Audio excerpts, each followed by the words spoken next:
ఎప్పుడైనా యేసు ప్రభు మాటలు వినినప్పుడు వాళ్ళు దేవుని సముఖమందు నిలబడినప్పుడు దేవుడు లెక్క అడిగితే, విన్నవా ఒక రోజు నా మాటలు విన్నావా అని దేవుడు వారిని అడిగినప్పుడు తప్పించుకోవడానికి అవకాశం ఉండదు. విన్న ప్రభు అంటారు, ఏం చేసినావు మరి? విన్నాక విడిచిపెడితే నువ్వు కూడా ఎక్కడికి దిగాలో అక్కడికి దిగిపోతావు అని అర్థం. దేవుడు మాట్లాడతారు. కాబట్టి ఈ సమయంలో కొన్ని వచనాలు ఈ చదవబడిన లేఖన భాగాల్లో నుండి అనేక ఆత్మీయమైన సత్యాలు ఇక్కడ ఉన్నాయి. ఈ రోజు జీవిస్తున్న మనం, ఈ రోజు సంపాదించుకుంటున్న మనం, ఈ రోజు మేడలు, మిజ్జలు, భూములు, జాగలు అనుకుంటున్న ఎంత ధన సంపన్నుడైనా ఏం కావాలంట? 11వ వచనం చదువుదాం ఒకసారి. 11వ వచనం, వారు తమ ఆస్తిని ఇతరులకు విడిచిపెట్టుదురు. భూమి మీద ఉన్న ప్రతి మనిషి సంపాదించిన ఆస్తి ఇతరులకు విడిచిపెట్టుదురు. నిన్న ఒక బ్రదర్ వచ్చాడు నా దగ్గరికి. ఆ బ్రదర్ ఏమన్నాడంటే, అయ్యగారు ఒకనొక దినం వాడికి సైకిల్ లేకపోతే నేను సైకిల్ కొనిచ్చాను, ఏం లేకపోతే నేను అది చేశాను. ఈరోజు వాళ్ళకు ఒక జాగల 90 ఎకరాలు ఉందాట, ఒక జాగల 250 ఎకరాలు ఉందాట. ఎలా సంపాదించాలని అడిగారు. ఇక అవన్నీ డీటెయిల్స్ మీకు అవసరం లేదు. కానీ అలా 100 ఎకరాలు సంపాదించేవాడు నీతిగా భక్తిగా సంపాదించడానికి ఏమైనా మార్గాలు ఉన్నాయా? ఏమి మార్గాలు లేవు. అయితే మోసమన్న చేయాలి, వ్యాపారంలో బిజినెస్ లో మోసమన్న చేసి సంపాదించాలి. నీతిగా భయము భక్తి కలిగి అన్ని 100 ఎకరాలు సంపాదించే ఆ సంపాదన ఈ రోజులలో ఉన్నదంటారా? లేదు. మన హైవేలో ఎకరాకు 3 కోట్ల అట. ఒకప్పుడు బస్ స్టాండ్ దగ్గర నేను వచ్చినాక ఒక 6-7 ఏళ్లకు 6 లక్షలకు ఎకరు ఉండే. ఇప్పుడు కోట్లు. కొంతమంది కోట్లు అని చెప్తుంటే అప్పుడు నా దగ్గర ఎన్ని కోట్లు ఉండే నీ లెక్క పెట్టుకున్నా. ఏం కోట్లు? వేసుకునే కోట్లు లెక్క పెట్టుకున్నా. పర్లేదు, ఇంచుమించు ఒక 5-6 కోట్లు ఉన్నాయి. చాలా సంతోషపడ్డా. నేను ఇక్కడ ఏమంటానంటే, ఏమున్నా ఇతరులకు విడిచిపెట్టాలి. ఏమంటాడు? రెండో మాట ఇంకేమంటాడు? మూర్ఖులను పశుప్రాయులను ఏకముగా నశింతులు, వారు తమ ఆస్తిని ఇతరులకు విడిచిపెట్టుదురు, తమ ఇంట్లో నిరంతరము నిలుచుననియు, తన నివాసములు తరతరములకు ఉండుననియు వారు అనుకొందురు. వాళ్ళు కట్టుకున్న మేడ మిద్దెలు, వాళ్ళు కట్టుకున్న ఇల్లు తరతరాల వరకు ఉంటుందని వాళ్ళు అనుకుంటారట. ఎవరు వీళ్ళు? మూర్ఖులు పశుప్రాయులు అనుకుంటారట. ఇంకేమంటాడు? 12వ వచనం, 12వ వచనం, తమ భూములకు తమ పేర్లు పెట్టుదురు. తమ భూములకు తమ పేర్లు పెట్టుదురు. భూమి ఎవరిది చెప్పాలి. పిల్లలు మాట్లాడదు, మీరు ఫోన్తో ఆడదు. నిజంగా చెప్తున్నా, మీరు ఫోన్తో ఆడినట్టు ఏమాత్రం మీ ముంగట బైబుల్ ఉండాలి, ఆయన ఫోన్లు ఉండదు. ఎవరి ముంగటన్నా ఫోన్ ఒకవేళ ఉన్నదానికో క్రిస్మస్ ఇప్పుడు అరాసు పెడతా. 5,000 ఫోన్ 20,000 అమ్ముతుంది. ఇప్పుడు ఎవరి ముందు ఫోన్ ఉండు, ఒకవేళ ముందన్న ఫోన్ ఉంటే అయ్యగారు ఇగో ఈ అక్క ముంగట ఫోన్ ఉందని చెప్పి క్రిస్మస్ సందర్భంగా దేవుని ఎందుకు భయం భక్తి కలిగి ఈ సంవత్సరం మనం ఏం చేస్తున్నామంటే, ఇప్పుడు ఆ ఫోన్ వాళ్ళ పేరు ఉంటుంది. నువ్వు కొన్న ఫోన్ మీద ఏ పేరు ఉంటుంది? కంపెనీ పేరు ఉంటుంది, నీ పేరు ఉంటుంది. కానీ డబ్బులు ఇచ్చి కొన్నాక అది ఎవరిది అని అనుకుంటాం? నాది. భూమి అయినా, ఒక వస్తువు అయినా, ఒక బట్ట అయినా, ఒక ప్యాంట్ అయినా, ఒక షర్ట్ అయినా, లేదా నీ ఆస్తి అయినా నీ పేరు మీద లేకపోతే ఏం పెరుగుతుంది తెలుసా? బీపీ పెరుగుతుంది, షుగర్ పెరుగుతుంది, టెన్షన్ పెరుగుతుంది, నానా రకాల గొడవలకు దారి తీస్తుంది. కానీ నేనేమంటాను ఇక్కడ, దేవుడు అనతి కాలంలో 1000 సంవత్సరాలుగా తన ప్రజలతో మాట్లాడే మాట ఏంటంటే, తమ భూములకు తమ పేర్లు పెట్టుకుంటారు. ఒకవేళ ఏదైనా భూమి ఉందనుకో నా పేరు మీద, ఏదైనా పొరపాటున అనకుండా భూమి నా పేరు మీద చేసుకుంటాం. అలా సడన్ గా నేను పోయినా అనుకుందాం, వాళ్ళ పేరు మీద మారుతుంది. మా కొడుకు వస్తాడు, మా డాడీ చలేగా ఏ వేరే నామ్సే లిఖినేకాని అంటాడు. ఇక్కడున్న మన పిల్లలందరూ చేసే పని అదే. తరతరాలుగా మన తాత ముత్తాతలు సంపాదించిన ఏ ఆస్తి అయినా అది నీ పేరు మీదకి రావడానికి మనం ప్రయత్నం చేస్తాం. ఇది తరతరాలుగా దేవుని బిడ్డలు చేసే పని. అంటే లోకంలో ఎవరికి ఏమి శాశ్వతం కాదు అని ఎరిగి మన పేరు మీద చేసుకోవడానికి మనం ప్రయత్నం చేస్తున్నాం. ఎంత ధన సంపన్నుడైనా, అక్కడేమంటాడు 12వ వచనంలో, ఘనత వహించిన వాడైనను మనుషులు నిలువజాలరు. ఎంత ఘనత వహించిన, ఎంత గొప్ప నాయకుడైనా, ఎంత పేరున్నా ఒకరోజు చాలా మంది మన ఊర్లలో కొంతమంది కొన్ని జాతుల వాళ్ళను బొందబెడతారు, కొన్ని జాతుల వాళ్ళను కాల్చేస్తారు, కొన్ని జాతుల వాళ్ళనట చనిపోయిన శవాన్ని అడవిలో వదిలేసి కాకులు పక్షులు గద్దలు తీరేటట్టుగా వదిలేస్తారట. కొన్ని ఆచార సంప్రదాయాలు మన భారతదేశంలో కాదు, ఇక్కడ ఉన్నాయి, బయట దేశాల్లో కూడా ఉన్నాయి. కానీ ఇక్కడ గమనించినట్టయితే ఎంత ఘనత వహించినా, ఎంత పేరు సంపాదించుకున్నా ఒకరోజు ఏమంటాడు ఇక్కడ, నిలువజాలరు. నిలుస్తామా? నిలువ. దేవుని ప్రియమైన వాళ్ళ, ఈ నిలువలేని ఈ 3 దినాల ముచ్చట కోసం మనం పడే ప్రయాసం ఇంత అంతా కాదు. అంత మాత్రమే కాదు, ఇంకేమంటారు అక్కడ 14వ వచనం చదవండి. ఎవరు? మూర్ఖులు, అవిధేయులు, దేవుని అంగీకరించని వారు, దేవునితో సాహసం చేయాల్సి ఉండి చేయని వారు కూడా వాళ్ళు పాతాళములో. ఇక్కడ ఎంతమంది ఉన్నాం, ఎంతమంది ఉంది? మందగా కూర్చోబడతారట. ఎక్కడ? పాతాళం. అప్పుడప్పుడు ఎట్లా ఊరికి పోతుంటే చాలా మంది కనిపిస్తారు. కనిపెట్టినప్పుడు వాళ్ళని ఏమంటారు? మంద అని దేన్ని అంటారు? యాక్చువల్గా నా చిన్నతనంలో నేను చెప్తాను. ఈ కాలంలో మంద అని దేన్ని అంటారు? నా చిన్నతనంలో మంద అని దేన్ని అనేవారు తెలుసా? పశువులను పొద్దున కొట్టంలో నుంచి వదిలేస్తే అడవికి వెళ్ళి ఆ మందల కాపరి వాటిని మేపుకొచ్చేవాడు. జతకింత అని నెలకింత కుటుంబాలు చెల్లించేవి అతనికి జీతం. మంద పశువులకు పేరు పెడితే ఈరోజు దేవుడు ఎవరికి పేరు పెడుతున్నాడు? మనుషులకు పేరు పెడుతున్నాడు. ఆ మందలో ఉంటావా? దేవుని మందిరంలో ఉంటావా? దేవుని మందిరంలో నిలబడితే ఈ లిస్టులో నీ పేరుండదు. హల్లెలూయా. ఏ లిస్టులో పేరుండదు? పాతాళములో మందగా కూర్చబడే లిస్టులో నీ పేరు ఉండదు. దేవుని మందిరంలో ఉండడానికి ప్రయాసపడు.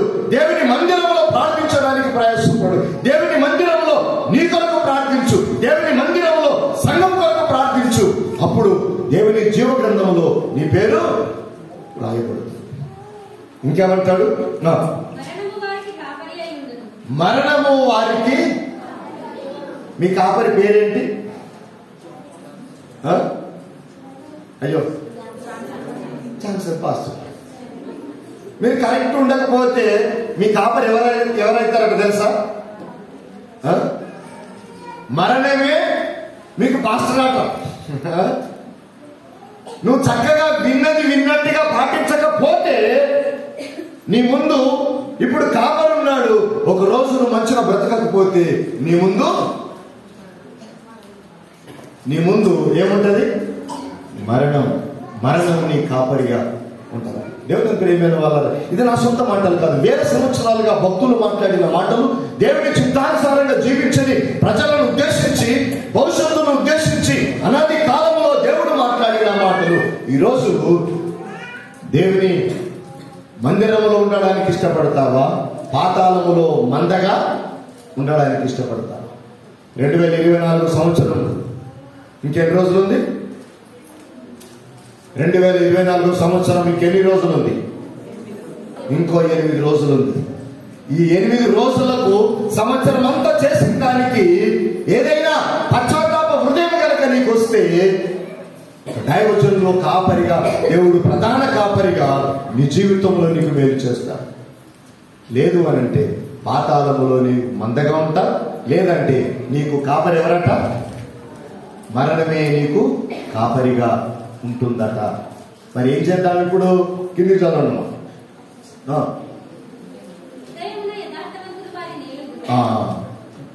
ఉదయమున యథార్థవంతులు వారిని, ఎవరిని?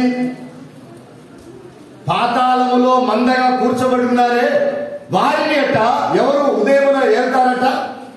ఏలడము అనంటే ఏంటి? నీళ్ళ మీద తేలడం కాదు బిడ్డ. ఏలడము అనంటే వారిని పరిపాలన చేయడము, వారిపైన ప్రభుత్వము చేయడము, వారిపైన ఒక అధికారిగా ఉండడం. ఓ గ్రామానికి లేదా ఒక వార్డుకి ఒక వార్డు మెంబర్ ఉంటాడు, ఓ గ్రామానికి ఓ సర్పంచ్ ఉంటాడు, ఒక సంఘానికి కొందరు పెద్ద మనుషులు ఉంటారు. ఆ విధంగా యథార్థవంతులట మూర్ఖులను ఏలే పరిస్థితి వస్తుందట. ఇప్పుడు నువ్వు ఏ లిస్టులో ఉండాలని ప్రయత్నం చేయాలి? పాతాళములో మందగా ఉండే పరిస్థితిలో ఉంటావా, లేదా యథార్థంగా ఉండి ఆ మందను పరిపాలన చేసే భయము భక్తి కలిగిన విశ్వాసిగా దేవుని బిడ్డగా నీవు ఉంటావా? ఇంకో 8 రోజులు మిగిలింది. ఈ రోజు కనుక డిసైడ్ కాకపోతే, ఈ రోజు కనుక నువ్వు తీర్మానం చేసుకోకపోతే, ఇలాంటి ఎన్ని క్రిస్మస్లు వచ్చినా, ఎన్ని జనవరి ఫస్ట్లు వచ్చినా, ఇలాంటి ఎన్ని ఆదివారాలు వచ్చినా ఎక్కడుంటావు తెలుసా? నువ్వు యథార్థంగా లేకపోతే ఎక్కడుంటావు తెలుసా? నీ ముందు ఎవరుంటారు? నీ ముందు జాన్సన్ అయ్య గారు ఉంటాడు. ఎవరుంటారు? మరణము నీకు కాపరిగా ఉంటుందంట. అంత మాత్రమే కాదు, నువ్వు ఒక మందగా, అంటే మందతో దేవుడు మనల్ని పోల్చాడంటే మనం ఇప్పుడు ఏమై ఉన్నట్టు? ఇప్పుడు మంద ఏంటంటారని చెప్పిన పశువులను మనం పశుప్రాయుల వాళ్ళు ఉండకూడదు. దేవుని మందిరంలో ఉండే బిడ్డలుగా మనం ఉండాలి. అది దేవుడు కోరుతున్నాడు. అందుకని యెషయా గ్రంథంలో దినమెల్లా నా చేతులు మీ తట్టు చాపుతాయి. దినమెల్లా ఈరోజు దేవుడు నీ కోసం ఎదురు చూస్తున్నాడు. చివరికి ఇంకో మాట జ్ఞాపకం చేస్తాను, యథార్థంగా ఉండడానికి మనం ప్రయత్నం చేద్దాం. ఇంకేమంటాడు? 13వ వచనం, వారి బురుజులను లెక్కించుడి, దాని బురుజులను లెక్కించుడి. మూసేశారు మీరు? అయ్యో, 13వ వచనం చదవండి.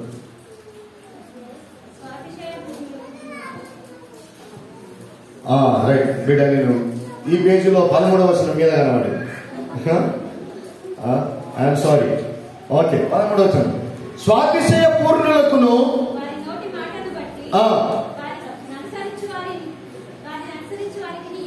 ఇదే గతి. స్వాతిశయ పూర్ణులు,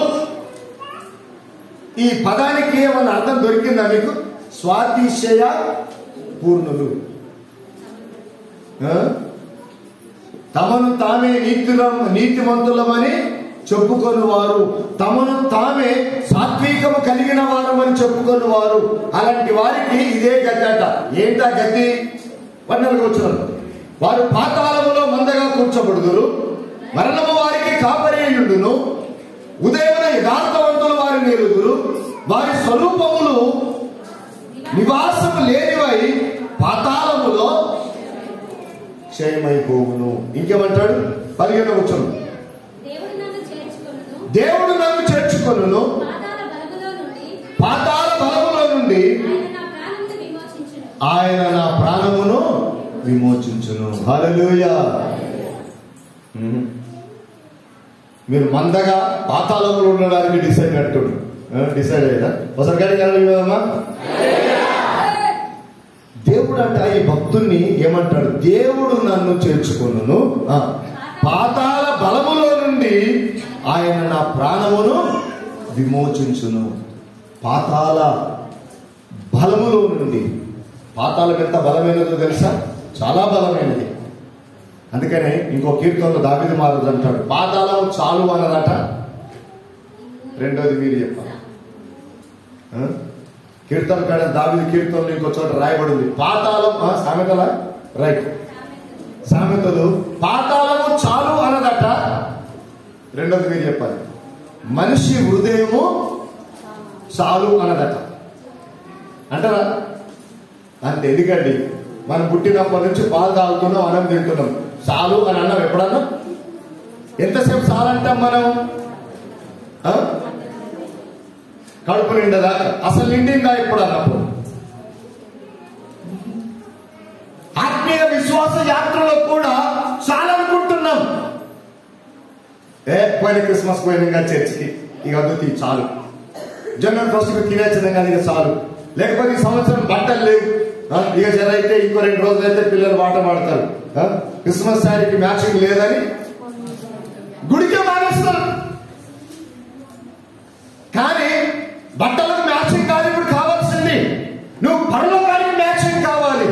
నరకములో మందగా ఉండడం కంటే దేవుని రాజ్యములో ఆ జీవ గ్రంథములో నీ పేరు రాయబడే విధంగా నీ ఉండగలిగితే దేవుడు నిన్ను తప్పిస్తాడు. హల్లెలూయా. తప్పించి అనేకులకు యథార్థంగా నీతి బోధ చేసే విధంగా దేవుడు నిన్ను నడిపిస్తాడు. అంత మాత్రమే కాదు, ఇంకేమంటాడు ఆయన? 10వ వచనం, ఒకడు ధన సంపన్నుడైనప్పుడు వారి ఇంటి ఘనత విస్తరించినప్పుడు భయపడకము, వాడు చనిపోయినప్పుడు ఏమియో. ఒకడికి ధన సమృద్ధి ఎక్కువైనప్పుడు,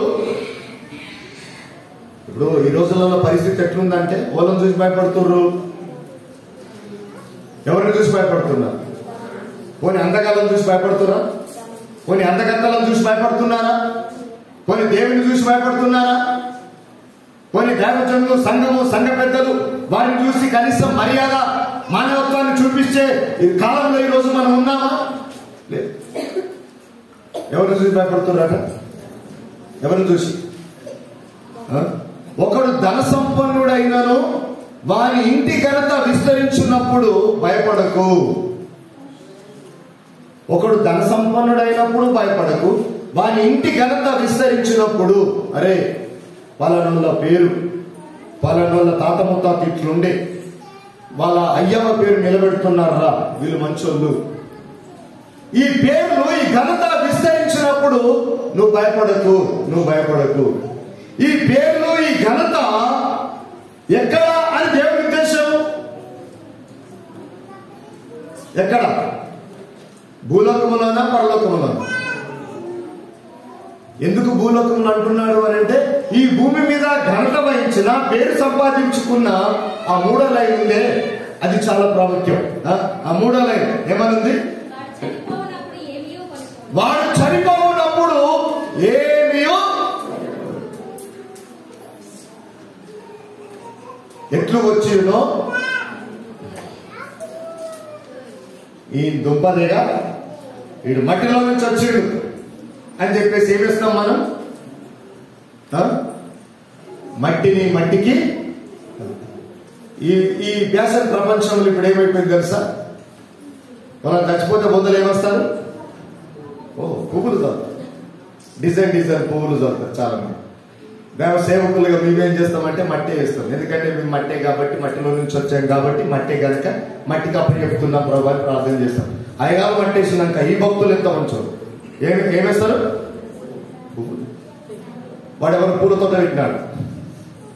నేనేమంటాను ఇక్కడ, దేవుడు మన గురించి ఏమంటున్నాడు అని అంటే, ఎంత సంపాదించినను వాడేమి కొనిపోడు, ఏమి కొనిపోడు. ఇంకేమంటాడు? వాని ఘనత వాని వెంట పోదు అనలే. అమ్మా, ఈ బైబుల్ తర్జుమాలో లేదా బైబుల్ రాసినప్పుడు పరిశుద్ధాత్మ దేవుడు తన దాసులకు ఇచ్చిన మాట ఏంటంటే, వాని ఘనత వాని వెంట దిగదు. అంటే అర్థం ఏంటి? ఇప్పుడు బిల్డింగ్ మీద మన పిల్లలు ఎక్కారు, ఏమంటావు? దిగురా, పడతావు లేకపోతే దిగురా. భూమి మీద ఉన్నాం, బొంద గజం లోతు ఉంటుంది. అప్పుడు ఆ బొందలు ఉన్నాడు ఏమనాలి? నా ఘనత, నా ఆస్తి అదంతా నాతో పాటు దిగును. దిగును అని అంటే లోపలికి వెళ్ళిపోగును. వారి పేరు వారి వెంట వెళ్ళదు, వారి ఘనత, వారి ధనము, ఐశ్వర్యము వారి వెంట వెళ్ళదు. ఇప్పుడు వెళ్ళదు అని తెలుసుకున్నాం. పోగొట్టుకునేది ఏంటి, పొందుకునేది ఏంటి, సంపాదించుకునేది ఏంటి? పోగొట్టుకునేది పేరు, పోగొట్టుకునేది సంపాదన, అన్ని మనతో ఏమి రాదట. కానీ వచ్చేది ఏంటి? ప్రసంగి 7వ అధ్యాయములో 1వ వచనంలో చక్కటి మాట ఉంది. సుగంధ తైలము కంటే మంచి పేరు శ్రేష్టము. ఒకని జన్మదినము కంటే మరణ దినమే. చదువుతారు ఒకసారి అక్షరాలను కరెక్ట్ గా చదవండి. ఒకసారి వాయిస్ చదవండి అనేవాడు. ప్రసంగి 7 మొదటి వచనం.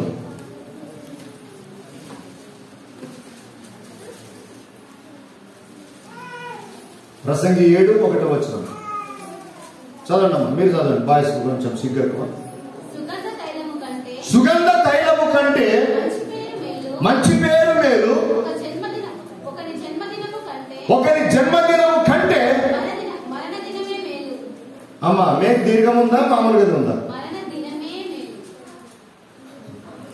బాయ్స్ మీ బైబిల్ ఏముంది? దీర్ఘం ఉందా మామూలుగా మే అని ఉందా? ఒకని జన్మదినము కంటే మరణ దినమే. హల్లెలూయా. రైట్. ఏ మరణ దినం లేదు? ఇలా 2 ఉన్నాయి. మళ్ళా ఈ మరణములో 2 ఉన్నాయి. అయితే ఆత్మీయ మరణమా, శారీరక మరణమా? ఆత్మీయ మరణమే మేలు. దావీదు లేదా సొలొమోను మహారాజులు వారు సంపాదించిన పేరు ప్రతిష్టలన్నీ కూడా ఒక్కసారి వెనుకకు తిరిగి సొలొమోను రాజు సంపాదించిన అదంతా కూడా ఏమంటున్నాడు అని అంటే, ఎంత సంపాదించినా ఏది మేలట? మీరందరూ చెప్పాలి ఇప్పుడు. ఏది మేలు? ఏంది అయ్యగారు సంవత్సరం ఆఖరిలో మరణ దినమే మేలు అంటుంటారు. నేను అనట్లేదమ్మా. 49వ కీర్తనలో ఆఖరి వచనాల్లో మనం చూస్తాం. చివరి వచనం చదవండి, ప్రార్థన చేసుకుందాం. చివరి వచనప్పుడు ఘనత నుండి ఉండియు బుద్ధిహీనులైన వారు నశించు జంతువులను పోలి ఉన్నారు. అమ్మా ఇది చూడాలి. ఎంత ఘనత పొంది ఉంటామో వాళ్ళకు ఏముండదట? ఏముండదు? అయ్యో మూసేసిన బిడ్డ మళ్ళీ చదువు. ఘనత నుండి ఉండి బుద్ధిహీనులైన వారు నశించు. ఈ నశించున్న జంతువులను లేదా ఈ జంతువులు అన్ని ఒక జాగాలో ఉంటే ఏమంటారు? మంద. ఈ మందలో ఉన్నామనుకో లాస్ట్కు నీ బొంద. ఈ బుద్ధిహీనుల మందలో ఉన్నామనుకో నీకు దొరికేది ఆ బొంద. కానీ ఆ బొందలో నుంచి యేసయ్య వచ్చినప్పుడు నీవు లేపబడితే పరలోక రాజ్యంలో నీవు ఉంటావు. హల్లెలూయా. అట్టి ధన్యత, అట్టి ఆశీర్వాదం దేవుడు మనకు, మన కుటుంబాలకు, మన జీవితాలకు దేవుడు దయచేయనట్లుగా ప్రార్థించి దేవుని దీవెన పొందుతున్నాం. ఏ మందలో ఉన్నారు? ఈ మంద అనే బదులు పాట గుర్తొచ్చింది. ఏ గుంపుల నుండివో ఎరిగి తెలుసుకో. ఆ మంద ఈ గుంపే. ఆ పాట తీసి ఒకసారి చదవండి, పాడకండి, చదవండి. ఏమేమి ఆ గుంపులలో కొన్ని వచనాలు ఉన్నాయి. కయ్యాల గుంపు, దొంగల గుంపు. దేవుని ప్రియమైన వాళ్ళు, దేవుడు ఆ గుంపులో ఉండడానికి మనం పిలవలేదు. పాతాళంలో ఆ మందలో ఉండడానికి మనం పిలవలేదు. కానీ బుద్ధిమంతులుగా ఉండడానికి, ఆ పరలోక రాజ్యానికి వారసులుగా ఉండడానికి దేవుడు మనల్ని పిలిచాడు. అట్టి దీవెన, అట్టి కృప, అలాంటి మార్గంలో మనం నడుచున్నట్లుగా దేవుని ఆరాధించి దేవుని దీవెన పొందుకున్నాం. దేవుడి మాటలు దీవించును గాక. ఈ సమలందరూ లేచినబడి దేవుని ఆరాధిస్తూ ఆయన చేసిన మేలులకు, ఆయన చేసిన ఉపకారములకు నా ప్రాణమా యెహోవాను స్తుతించుము. ఈ సమయంలో మనం పరీక్షించుకుందాం బిడ్డ. ఇంకొక 8 రోజులు మిగిలి ఉంది. 2024 సంవత్సరానికి ఇంకొక 8 రోజులు మిగిలి ఉన్నాయి. ఎంత ఘనత వహించినా, ఎంత ధన సమృద్ధి చేసుకున్నా, ఎంత అందం ఉన్నా, ఎంత ఐశ్వర్యం ఉన్నా దేవుని బిడ్డ నీ ఎంట ఏది దిగదన్నాడు భక్తుడు. బిడ్డ మాట్లాడదు బిడ్డ, ప్రార్థించుదాం బిడ్డ. దేవుని తోటి మీ హృదయం ఎత్తి, దేవుని తోటి మీ చేతులు ఎత్తి, స్వరం ఎత్తి దేవుని ఆరాధించుదాం. హల్లెలూయా, హల్లెలూయా. పరిశుద్ధుడు, పరిశుద్ధుడు, పరిశుద్ధుడు అని వేదాల దూతల చెంత కొనియాడబడుతున్న నా యేసయ్య, ఏమిచ్చి మీరు నన్ను తీర్చుకోగలమని ఆయన. హల్లెలూయా. స్వరమున్న, నోరున్న ప్రతి ఒక్కరు దేవుని ఆరాధించండి. దేవాని మాటలు విన్నాం. ఎంత ఘనత వహించినా, ఎంత ధన సమృద్ధి చేసుకున్నా, ఎంత సంపాదించినా ఏది మా వెంట దిగదనైనా ఆ పాతవాడికి వందనాలు. మాత్రం అందరూ నోరు తెలిసి దేవుని ఆరాధించుకున్నాం. దేవుని ఆరాధిస్తుండగా నీ ఆరాధనకు దేవుడు ఆశీర్వాదం కావాలి. దేవుడు నిన్ను చూసి సంతోషించాలి, నీ కుటుంబాన్ని చూసి సంతోషించాలి. హల్లెలూయా, హల్లెలూయా, స్తోత్రం, స్తోత్రం. ఎండిన నేల వర్షం కోసం నేలను విరచి చూస్తున్నట్టుగా కోసం చూస్తానయ్యా నా యేసయ్యా, నా జానం నీవేనయ్యా. ఇకనైనా గాని ఎప్పుడైనా గాని దర్శింపగా రావా. అభిషేకం లేక దర్శనమే రాక, అభిషేకం లేక దర్శనమే రాక నశించుచున్నానయ్యా నా యేసయ్యా, నశించుచున్నానయ్యా,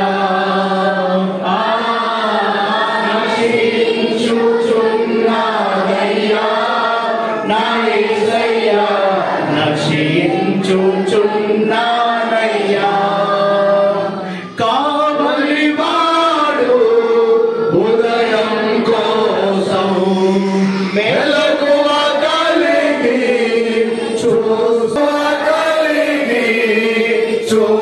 చూస్తున్నట్టుగా నీ కోసం చూస్తానయ్యా నా యేసయ్యా, నా ప్రాణం నీవేనయ్యా. నీ కోసం చూస్తానయ్యా నా యేసయ్యా, నా ప్రాణం నీవేనయ్యా. ఇకనైనా గాని ఎప్పుడైనా గాని చూచున్నానయ్యా నా యేసయ్యా, నశించుచున్నానయ్యా,